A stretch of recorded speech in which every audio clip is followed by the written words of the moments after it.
Ladies and gentlemen, boys and girls, it's your boy Mr. Box Office from Mr. Box Office TV, back with another video for you today. In this video, I want to speak about why I think it's a bit premature for fans, Tottenham fans and rival fans to be worried about Tottenham Hotspur. The saying's been over the few days after Daniel Levy leaving, stepping down as Tottenham Hotspur chairman, executive chairman, is that Tottenham Hotspur are a sleeping giant, whether to be awakened. And in this video, I will look at the positives, yes. Why we should be optimistic. Obviously, there is a huge optimism, even for myself. But then I think there is a bit more over the top reaction to this, where people are saying that we need to be very worried about Tottenham Hotspur, where I think we're being very, very premature of saying all these things when you can have potential, but there's a different matter of fulfilling it. So we'll start with this, and if you can like and subscribe, it'd be really, really appreciated. We're on the road to 2,000 subscribers, so please get that going and click that notification on with when I go live. So the question is, are Tottenham Hotspur a sleeping giant? And there's two parts to this question. Yes, there is some good points about Tottenham Hotspur being a sleeping giant waiting to be awakened. And those 6 points are, especially now Daniel Levy's left, is that now he's left it in a very good position to, let's say, blow up, possibly. And the reason is because of the stadium, the revenue it's causing, it's creating and achieving with the stage, with the money from concerts, loads of stuff, Formula One. You know what it's all about. I don't really need to get into it. Everyone's spoken about that already. The training ground, the facilities that is there, it's great. You've got great facilities for the first team, great facilities for the youth team, great facilities for the women's team. It's all there for the team to grow, get coached, develop, whatever you want to do. Brilliant, fantastic. The revenue streams of the area, Tottenham Hotspur being in London, brilliant. Obviously, great opportunities. It's a good avenue to bring in players as well, because that's attractive as well to players abroad as well. Brilliant. And also now, with Tottenham Hotspur having all the revenue from what we're getting from what we're trying to build hotels, yeah, that can grow as well. And also then you're bringing in money from that as well. Because Tottenham Hotspur also, with all the revenue as well that we're achieving, and we're able to maneuver and work really well in FFP, PSR. We're in a good position for that as well. So all of that, I won't go into too much of the finances because I'm not a finance guy. Like I said, I'm a football guy. So all of that, positives, brilliant, optimistic. And now Daniel Levy's not on the purse strings. We can be very optimistic, yes. Now let's go to the other side, where people have completely ignored what we're talking about now. Because the sleeping giant has to have people to awaken that sleeping giant. And unfortunately, when you look at the people in charge now you don't have Daniel Levy in charge now. You can have the owner's daughter, who I absolutely respect. I've heard, lots of people knew about her. Don't just listen to certain Tottenham fans that said, oh, I knew about this, because I was told to keep it secret. So I didn't say too much on it. But there's a lot of people that knew about it, like myself, because someone told me as well that I knew about it quite a few years ago about the daughter, Vivian. And big up to her, because she obviously wasn't happy. We'll explain that in my last video. But you need people to fulfill that potential, to awaken that giant. And when you look at the people now left in charge, firstly we talk about the CEO, Vinay Vitesham. Now, looked at his background, worked in a top club like Arsenal, worked in great big organisations. You know what the problem I have with him though? It's great having that communication. It's great that he's communicating with the fans. Great. But that don't mean that you win it, you're a winner. It don't mean that you know how to produce a team that is going to win and compete on all fronts. That's where I look at him and say, great, all the nice things. He's a good servant. Great, does his job. Great. Knows how to smooth talkers in the boardrooms. Great. Brilliant. But does he know how to win?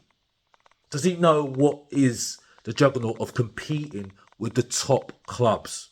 Like your Manchester Cities, Liverpools, Chelseas.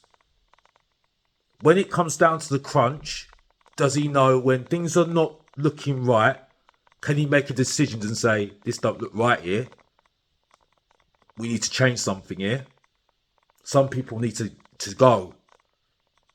And I look at him and think, not convinced.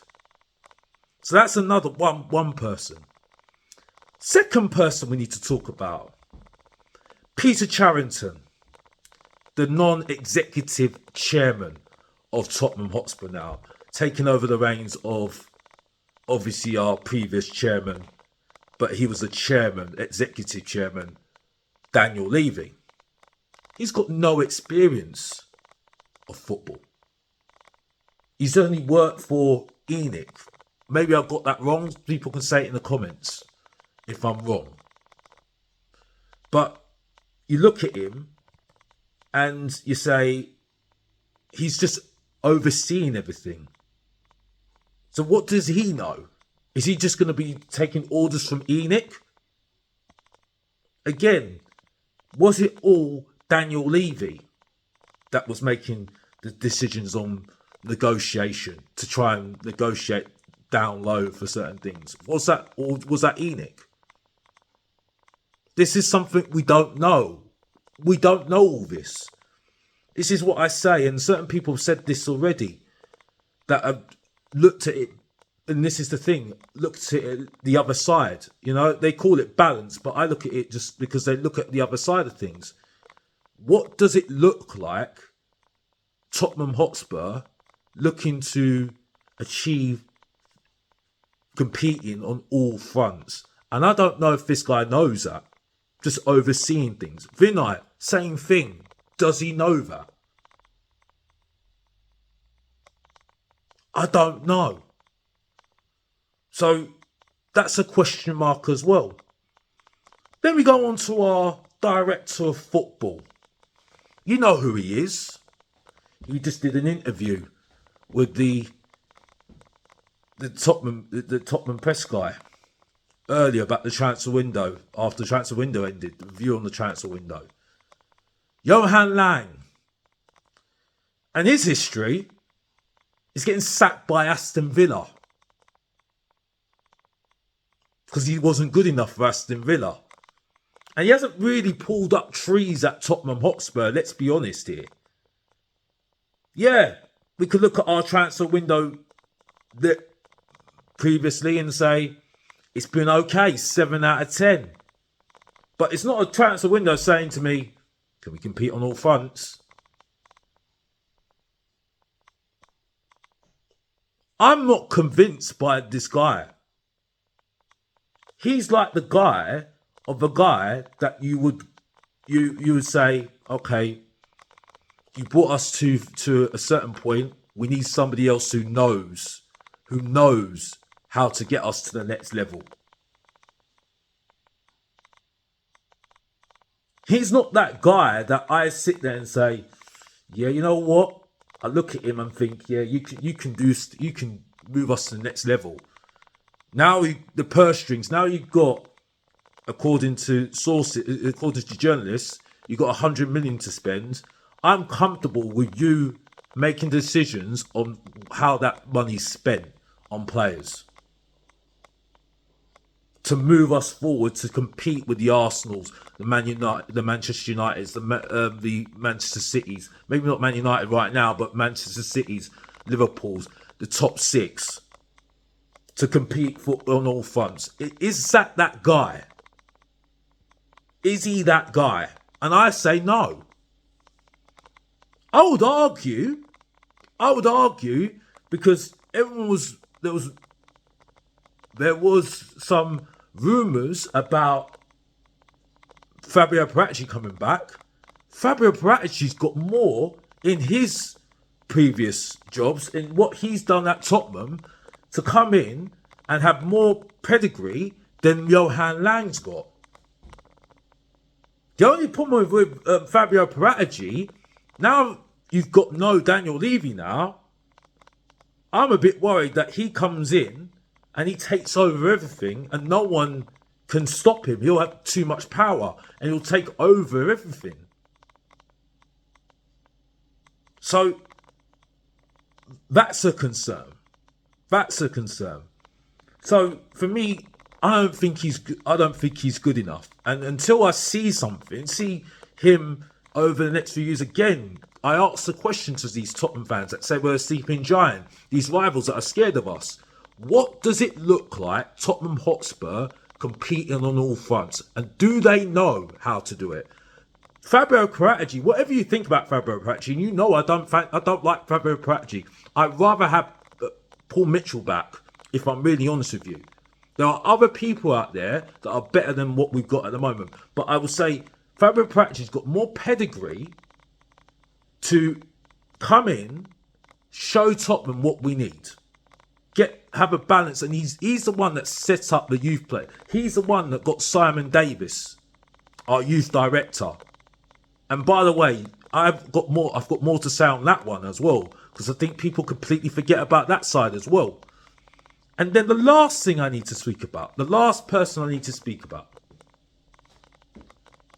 is poor little Frank. Poor little Thomas Frank. Now, maybe I'm being a bit harsh. I don't mind Thomas Frank. But there's a lot of people. But whenever you say anything on the little cusp of saying something that you don't like about Frank, they get a bit too protective over him. Say, oh no, don't say that about don't say that about Thomas Frank.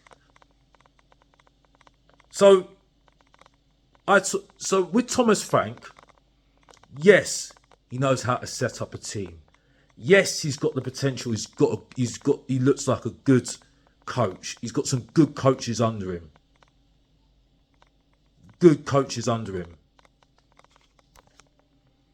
Justin Cochrane, who's I think he's now with the England squad at the moment, assisting Thomas Tuchel, which is brilliant because he's a winner. So he's learning from a winner as well. So he's got a lot of potential as well as a coach, probably becoming a head coach at Tottenham as well. So that aside, brilliant.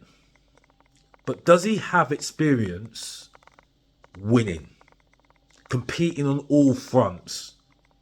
And I say no. The evidence is there. He failed at his last stint in Europe.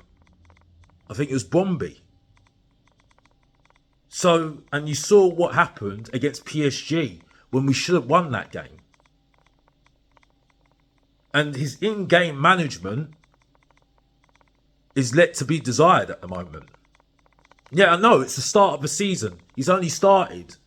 But with Daniel Levy out of the picture now, the excuses now and the focus is more on the people now in charge right now. Because you don't have the excuse of, oh, it's Daniel Levy's fault. Oh, it's this and that. Daniel Levy does this. Daniel Levy does that. Oh, it's the history of the Tottenham because of Daniel Levy. Oh, we don't like negotiating with Daniel Levy. Oh, Daniel Levy's really putting this stopping the putting the hamstrings on some of these managers. The excuse is gone now. So now, with all the rumours about the money that's available to Tottenham, if he does get more players, he's got to start achieving things and showing some more. And at the moment, yeah, there is potential there, but potential and fulfilling that potential is a different thing.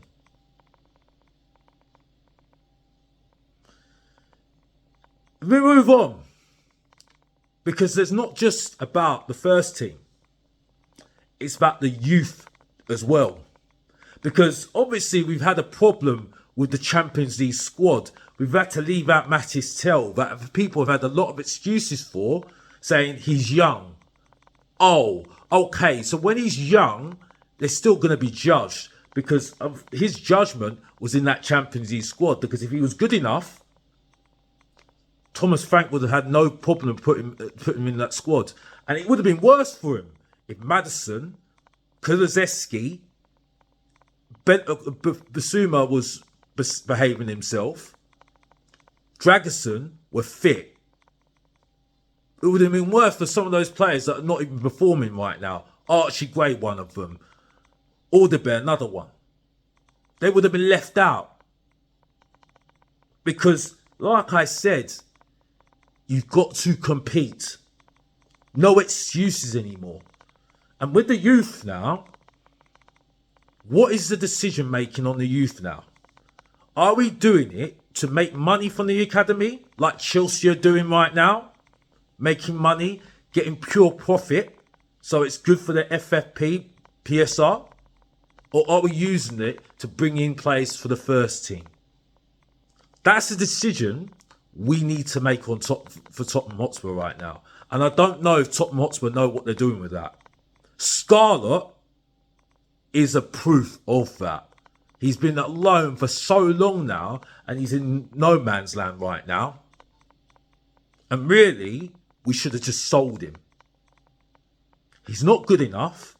We should have sold him if he was not going to get any game time at Tottenham. Vucevic has been a great example. He had the opportunity to stay at Tottenham. He says, well, I ain't going to get game time here. I need to go out on loan to continue my development. Tottenham Hotspur get a player that's getting more development. He can come back, and if Tottenham Hotspur if he don't get what he wants here, he can go off, but we'll get money for him. That's the thing. What is the strategy on the youth? Are we getting players in for the first team, or we're not? Or we're doing it? Are we doing it for just to get money in? Brighton have shown they've got a good balance of doing that. We have got no clue. And that's another avenue. And again, I asked the question last part of the video. Thank you all for watching and being patient with me. What does it look like Tottenham Hotspur playing to achieve on all fronts? Now, if you can tell me in the comments, all the haters that tell me that I talk a load of nonsense, or people that are finance people that tell me that I can't argue a point, tell me what that looks like with the people that I've just mentioned right now. Rather than tell me that we're sleeping giants and we're potentially very good, tell me how we're going to achieve that. Because you saw now with Newcastle, they've got all the money in the world. But when you have all the money in the world and you can't use it, it's a different matter. And it's a different matter when you're competing. And they've competed, winning the Carabao Cup and getting into top 4. Tottenham Hotspur have never done that. It's a different matter when you've got to achieve that sort of thing. And that's competing on multiple fronts. And that's what the top teams do. and they have to do. Manchester City, Chelsea, Arsenal, and Arsenal are a great example. They don't achieve trophies, but they get into top four. And they keep on competing. But because they're not winning trophies, Arteta's under pressure. And that would be the same thing with Thomas Frank and and the hierarchy right now. And those are the questions we need to ask ourselves right now. So what do you think of what I've just said? Do you agree? Do you have any answers? Do you have any other opinions on this? Leave it in the comments. And like I said, please like and subscribe to the show. Let's like and subscribe to the video. And you'll see me hopefully in another video and maybe another show, maybe tomorrow or tonight after I've had a good time at a Caribbean event. So, big up to everybody who's watched. And as always, if you didn't know, get to know. Support your boy, Mr. Box Office. Subscribe and like. And come on, you Spurs. And we're out.